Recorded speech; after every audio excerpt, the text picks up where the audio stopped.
오늘의 주요 뉴스입니다. 무더기 하한가 사태의 원인으로 꼽히는 차액 결제 거래가 내일 재개됩니다. 증권사들이 도입 시기를 저울질하고 있는데 13개 증권사 중 4곳만 먼저 재개하기로 했습니다. 비대면 진료업계가 줄줄이 사업 중단과 축소를 선언하고 있습니다. 재진 환자 중심의 비대면 진료 시범 사업이 다음 달부터 본격 시작되면 더 이상 서비스를 유지할 수 없다고 판단한 겁니다. 최근 치과 치료 관련 보험 사기가 기승을 부리고 있습니다. 설계사와 치과가 공모해 환자를 가담시키는 방식이라 보험 가입을 유도하는 치과는 조심해야 합니다. 후쿠시마 오염수 방류의 소비자들이 해산물 소비를 기피하고 있습니다. 육상에서 해산물을 양식하는 이른바 육상해산물이 주목받고 있습니다.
여러분 안녕하십니까? 센 경제 라이브 시작합니다. 말도 많고 탈도 많았던 차액 결제 거래가 내일부터 재개됩니다. 증권사들은 거래 재개를 앞두고 눈치 보기에 한창인데요. 운용의 묘를 살려야 할 시점입니다. 김혜영 기자입니다. 증권사들이 내일부터 CFD 서비스 재개에 나섭니다. 메리츠, 교보, 유진, 유안타증권이 포문을 엽니다. 13개 증권사 중 4곳이 우선 서비스 시행을 결정했습니다. SG증권발 무더기 하한가 사태의 뇌관으로 지목되며 거래가 중단된 지 3개월 만입니다. CFD는 실제 주식을 보유하지 않고 일정 증거금을 납부하면 증권사가 대신 주식을 매매해 차액은 투자자에게 주고 증권사는 수수료를 받는 장외 파생 상품입니다. 증권사들은 득과 실을 따지며 거래 재개를 저울질하고 있습니다. 앞서 주가 조작 세력이 CFD를 악용해 무더기 하한가 사태를 조장하며 부정적 인식이 커졌지만 고액 자산가들의 수요가 꾸준해 포기할 수도 없는 상황입니다. 규제 강화는 부담입니다. 당국은 개인 투자자 보호 장치 등 CFD 손질에 나섰습니다. 우선 깜깜이 투자를 막기 위해 잔고 공시 의무화를 신설했습니다. 증권사들은 매일 금융투자협회에 투자자 CFD 잔고를 제출해야 하고 투자자들은 증권사의 CFD 잔고 공시를 확인할 수 있습니다. 이와 함께 수급 착시 현상을 막기 위해 실제 누가 투자했는지를 알 수 있도록 표기해야 합니다. 가입 문턱도 높였습니다. 최소 증거금리의 40%가 상시화되고 증권사는 CFD 취급 규모를 신용 공여 한도에 포함해 자기 자본의 100% 이내로 관리해야 합니다. 또한 CFD 투자 요건을 최근 5년 이내 1년 이상 월말 평균 잔액이 3억 원 이상인 개인 전문 투자자로 강화했습니다. CFD가 시세 조정 통로라는 꼬리표를 떼고 증권사들의 수익 창구로 자리매김할 수 있을지 주목됩니다. 서울경제TV 김혜영입니다. 코로나 팬데믹으로 황금기를 맞았던 비대면 진료 업체들이 이제는 사업을 축소하거나 중단하고 있습니다. 다음 달부터 재진 중심의 시범 사업이 본격적으로 시작되면서 비대면 진료의 설 자리는 더욱 좁아질 전망입니다. 서지은 기자입니다. 비대면 진료 업계가 줄줄이 사업 중단과 축소를 선언했습니다. 나만의 닥터는 오늘부터 비대면 진료 서비스를 중단하며 닥터나우 또한 비대면 진료 사업을 축소하고 기존 사업인 의료 서비스 부분을 확장할 예정입니다. 재진 환자 중심의 비대면 진료 시범 사업이 다음 달부터 본격적으로 시작되면서 플랫폼 업계가 더 이상 서비스를 유지할 수 없다고 판단한 것입니다. 정부의 비대면 진료 시범사업안은 진료 대상을 재진 환자로 제한하고 있으며 선벽지 환자와 거동 불편자, 감염병 확진자 등을 제외하고는 재택의약품 수령이 원칙적으로 불가능합니다. 대면 진료가 불가능한 상황에서 비대면 진료를 선택하는 것인데 진료 자체는 대면으로 하고 약은 직접 대면에서 수령해야 한다는 것 자체가 상식선에 부합하지 않다고 보고 있습니다. 지난 6월부터 3개월 동안 계도 기간을 가졌고 다음 달부터는 지침 위반 시 청구 금액 삭감이나 행정처분 등 상응하는 조치가 이뤄질 예정입니다. 의료계는 일찍부터 비대면 진료 이용 중단에 들어갔습니다. 의사가 비대면 진료 대상자가 맞는지 명확히 확인할 수 없는 경우도 많아 자칫 지침을 위반할 수 있다는 우려 때문입니다. 원격의료산업협의회에 따르면 비대면 진료를 거부하는 의료기관 비율은 지난 6월 34%에서 이번 달 60%까지 높아졌습니다. 이용자 수도 급감했습니다. 지난 5월 일평균 약 5천 건이었던 비대면 진료 요청 건수는 이번 달 3,500건으로 줄었습니다. 비대면 진료의 생존이 불투명해진 가운데 지난 30일 보건복지부는 초진 허용 지역을 일부 확대하는 방안을 논의했습니다. 서울경제TV 서진입니다. 전국 미분양 주택 물량이 감소세를 이어가고 있습니다. 새 아파트 공급이 확 줄어든 점이 영향을 미친 것으로 보이는데요. 당장 분양 물량은 물론 인허가도 크게 줄어들면서 주택 공급난 우려가 커지고 있습니다. 이재영 기자입니다. 전국 미분양 주택 물량이 5개월 연속 감소했습니다. 국토교통부가 발표한 7월 주택 통계에 따르면 지난달 말 기준 전국 미분양 주택은 6만 3,087가구로 집계됐습니다. 이는 전월과 비교해 5% 감소한 수준입니다.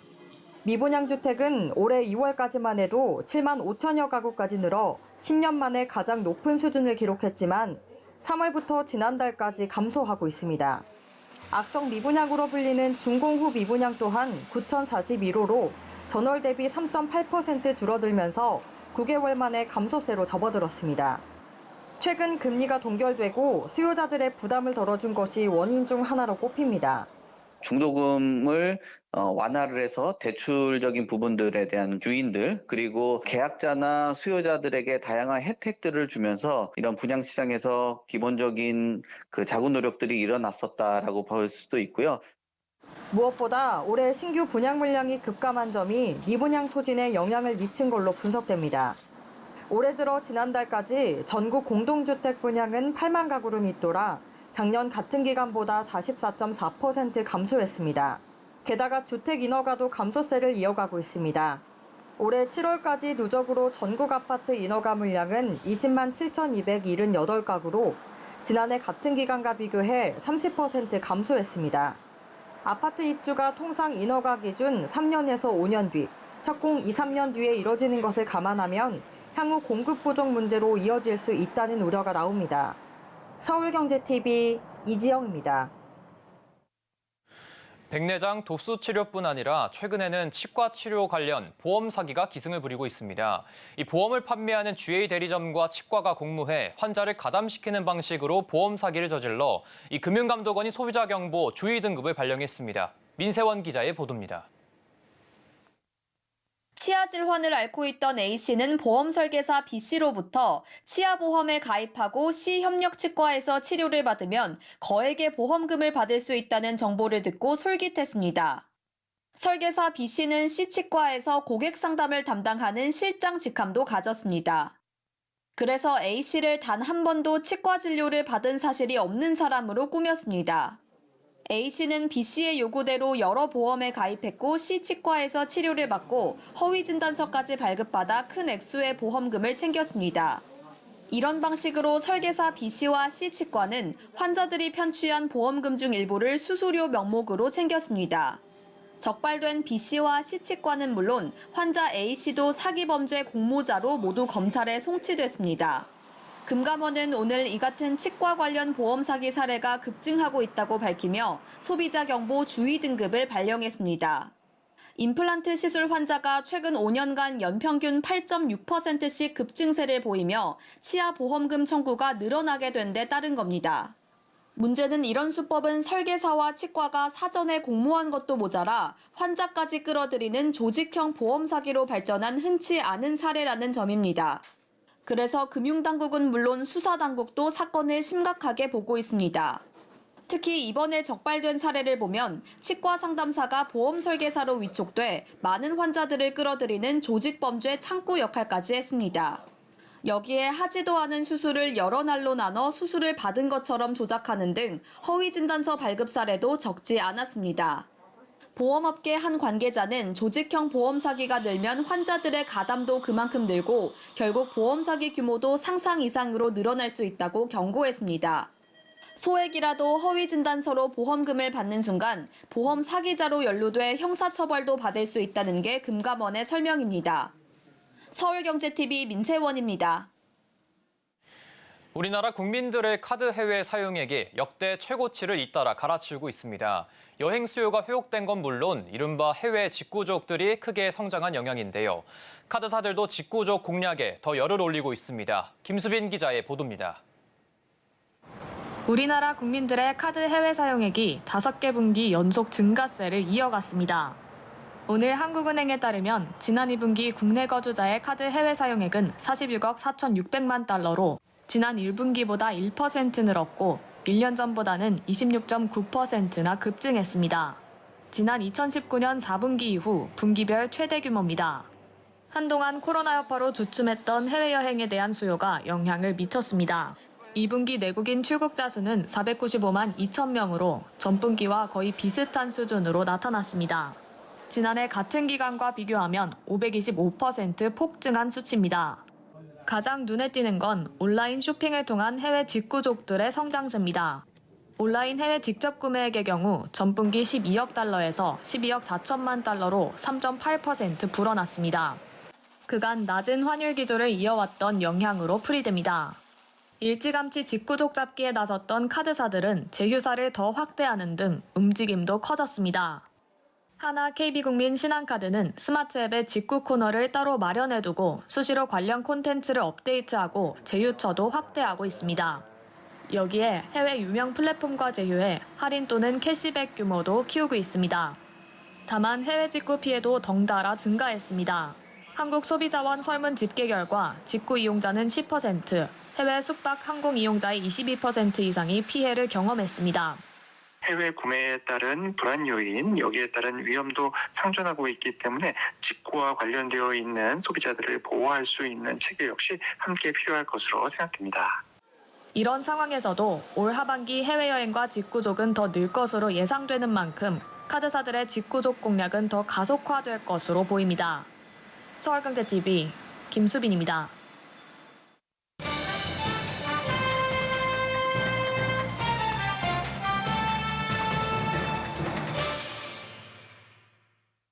일본 정부가 지난 24일을 기점으로 후쿠시마 오염수 방류를 시작했죠.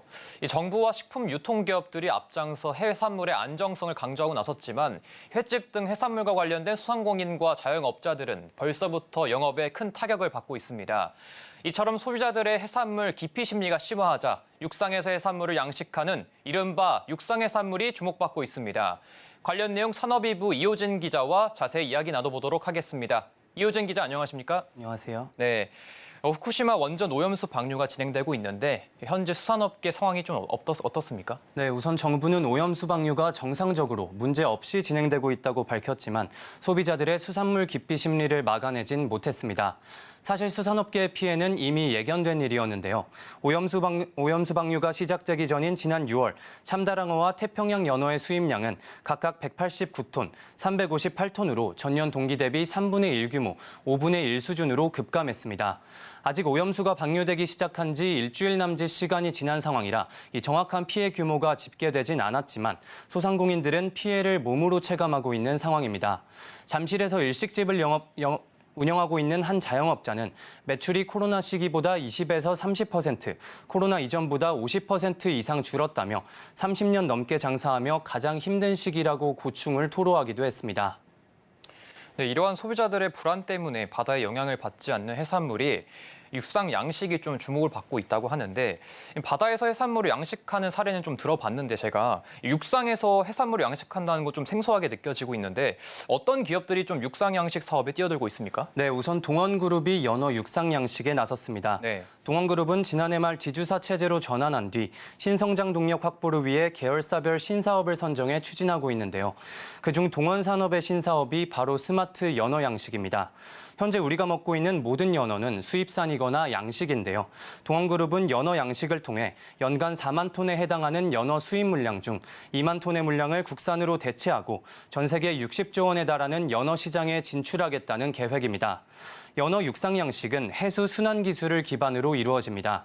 해수 순환 기술은 오염되는 양식장 해수를 주기적으로 교체해야 하는 기존의 방식과 달리 35%의 해수만 교체하고 65%의 해수는 순환 과정을 통해 양식 환경을 일정하게 유지하도록 만드는 기술입니다. 동원그룹은 이 해수 순환 기술을 확보하기 위해 노르웨이의 육상 연어 양식 기업인 세먼 에볼루션과 투자 협약을 체결하기도 했습니다. 이러한 기술을 바탕으로 동원그룹은 약 2천억 원 이상을 투자해 강원도 양양군에 친환경 육상 연어 양식 단지를 조성하고 있으며 올해 4분기 내에 착공이 시작될 예정입니다. 육상에서 양식된 연어는 오는 2026년부터 연간 2만 톤 규모로 출하할 예정이며 동원산업은 운임 비용 절감화로 인한 가격 경쟁력을 바탕으로 향후 동아시아 지역으로까지 사업 확장을 계획하고 있다는 입장입니다. 네, 동원그룹 외에도 이 연어 육상 양식 사업을 좀 추진 중인 다른 기업들도 있습니까? 네, GS건설도 신세계푸드와 손을 잡고 친환경 연어 양식에 나섰습니다. GS건설은 연어 양식에 사용되는 바닷물을 정화해 양식수로 사용하고 양식 과정에서 오염된 양식수를 여과해 재사용하는 스마트 양식 시스템을 보유하고 있습니다. 스마트 양식 시스템으로 연어를 양식할 경우 해양 생태계의 기생충, 질병균, 중금속 폐기물 등에 노출되지 않은 청정한 연어를 생산할 수 있다는 장점이 있습니다. GS건설은 현재 부산 기장군에서 올해 말 준공 완료를 목표로 양식장을 건설하고 있으며 완공 이후 연간 500톤의 연어를 생산할 수 있게 될 것이라고 전망하고 있습니다. 연어의 출하 시점은 오는 2026년 중순입니다. GS건설이 키워낸 연어의 유통은 신세계푸드가 맡게 됩니다. GS건설은 지난해 3월 신세계푸드와 국내 연어 양식 사업을 위한 MOU를 체결했다고 밝혔습니다. 신세계푸드는 GS건설이 양식한 연어를 기존에 구축해놓은 유통망을 통해 식품 제조, 식자재 유통, 외식, 위탁급식 등을 통해 대중화시키겠다는 방침입니다. 네, 이 생선의 종류가 다양한데 유독 이 연어 육상 양식에 도전하는 기업들이 많은 것 같아요. 연어 육상 양식이 좀 주목받고 있는 이유가 따로 있습니까? 네, 우선 우리 연어가 우리 해상에서 양식하기 어려운 어종이기 때문입니다. 예. 사계절의 특성이 확실한 우리나라 기후 특성상 해수 온도의 계절별 편차가 심해 연어가 서식하는 해수의 온도를 일정하게 유지할 수 없기 때문인데요. 최근 국내 기업들이 육상에서 연어를 양식할 수 있는 기술을 확보하게 되며 이 양식 사업이 활발해지는 양상을 띠고 있습니다. 우리나라는 연어 소비의 전량을 수입에 의존하고 있다는 점도 또 다른 이유로 꼽힙니다. 우리나라는 연간 4만 톤가량의 연어를 소비하고 있는데 이를 전량 수입에 의존하고 있습니다. 또한 아직 국내에선 양식 연어를 생산할 수 있는 기업이 없어 기업 입장에선 무주공산인 국산 양식 연어 시장을 선점할 경우 높은 수익성을 기대해 볼 수도 있는 상황입니다. 여기에 더해 최근 후쿠시마 오염수 방류 이슈가 불거지며 안전한 해산물, 걱정 없이 먹을 수 있는 수산물에 대한 국민들의 관심이 높아지며 오염수의 영향을 받지 않는 육상에서의 해산물 양식이 주목받고 있습니다. 네, 후쿠시마 오염수 방류와 동시에 떠오르고 있는 육상 해산물 양식 사업에 관해 이호진 기자와 짚어봤습니다. 감사합니다.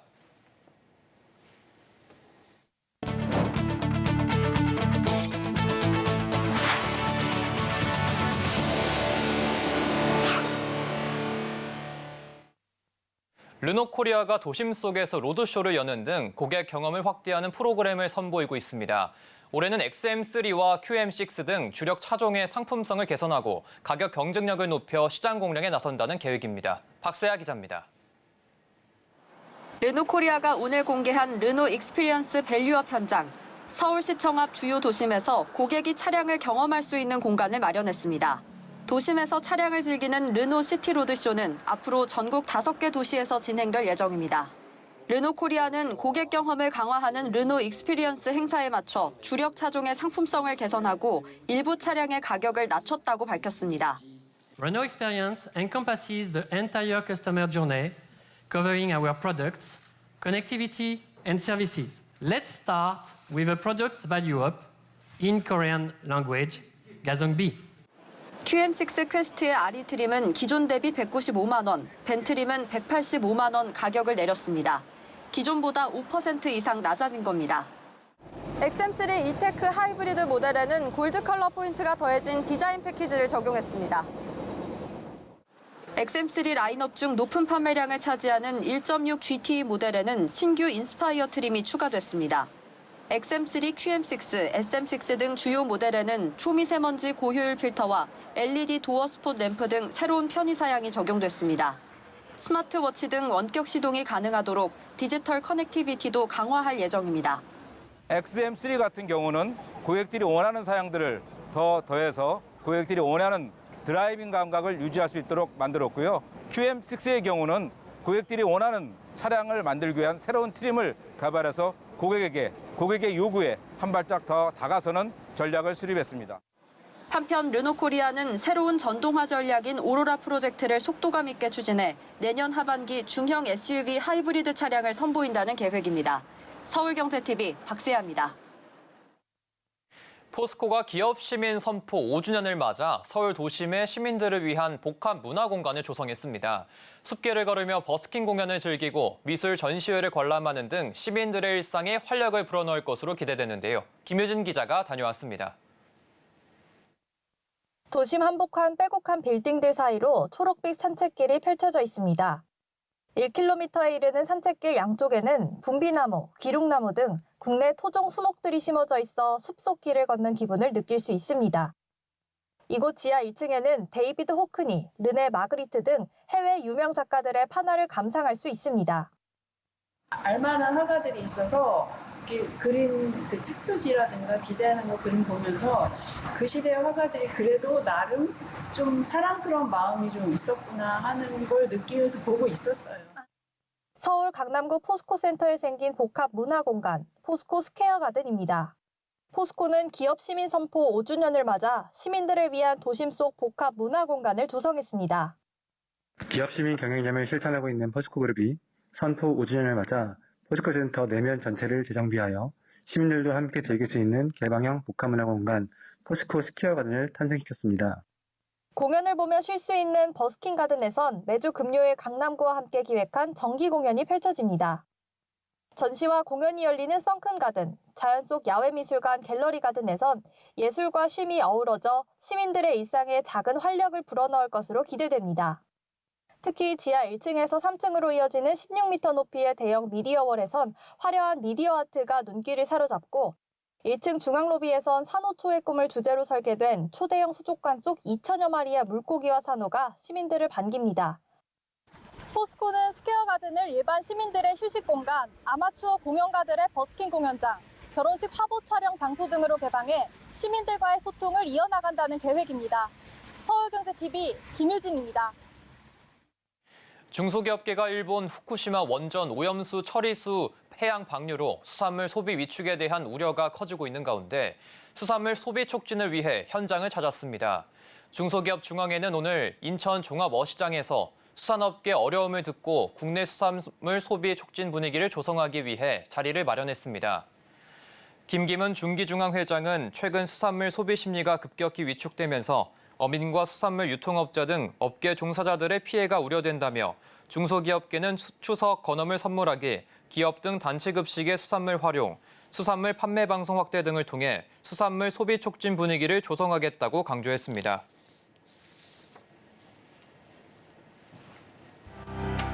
SK온이 전기차 배터리 성능을 끌어올릴 신기술 개발에 성공했습니다.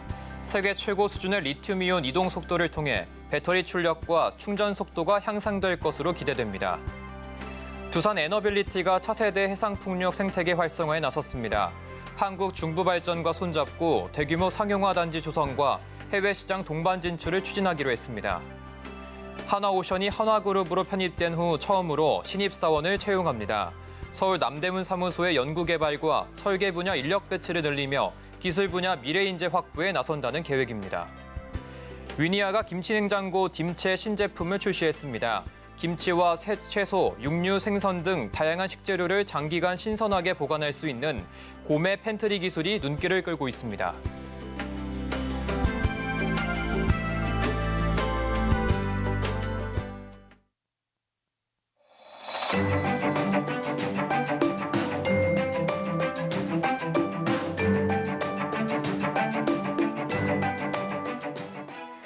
안녕하세요. K웨더 라이프스타일 리뷰 박유라입니다. 현재 전국 하늘 대체로 구름 많은 가운데 경상 해안으로 비가 오고 있는데요. 내일은 전라 남해안과 제주로 확대되겠습니다.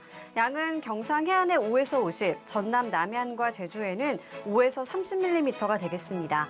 집중적으로 강하게 쏟아질 때가 있겠고요. 돌풍과 함께 벼락이 치는 곳이 있겠습니다. 한편 내일도 30도 안팎의 낮더위가 이어지는데요. 서울은 30도, 광주는 31도까지 오르겠습니다. 다음은 자세한 지역별 내일 날씨입니다. 중부지방 낮 동안 덥겠습니다. 한낮 기온 춘천과 대전 30도까지 오르겠습니다.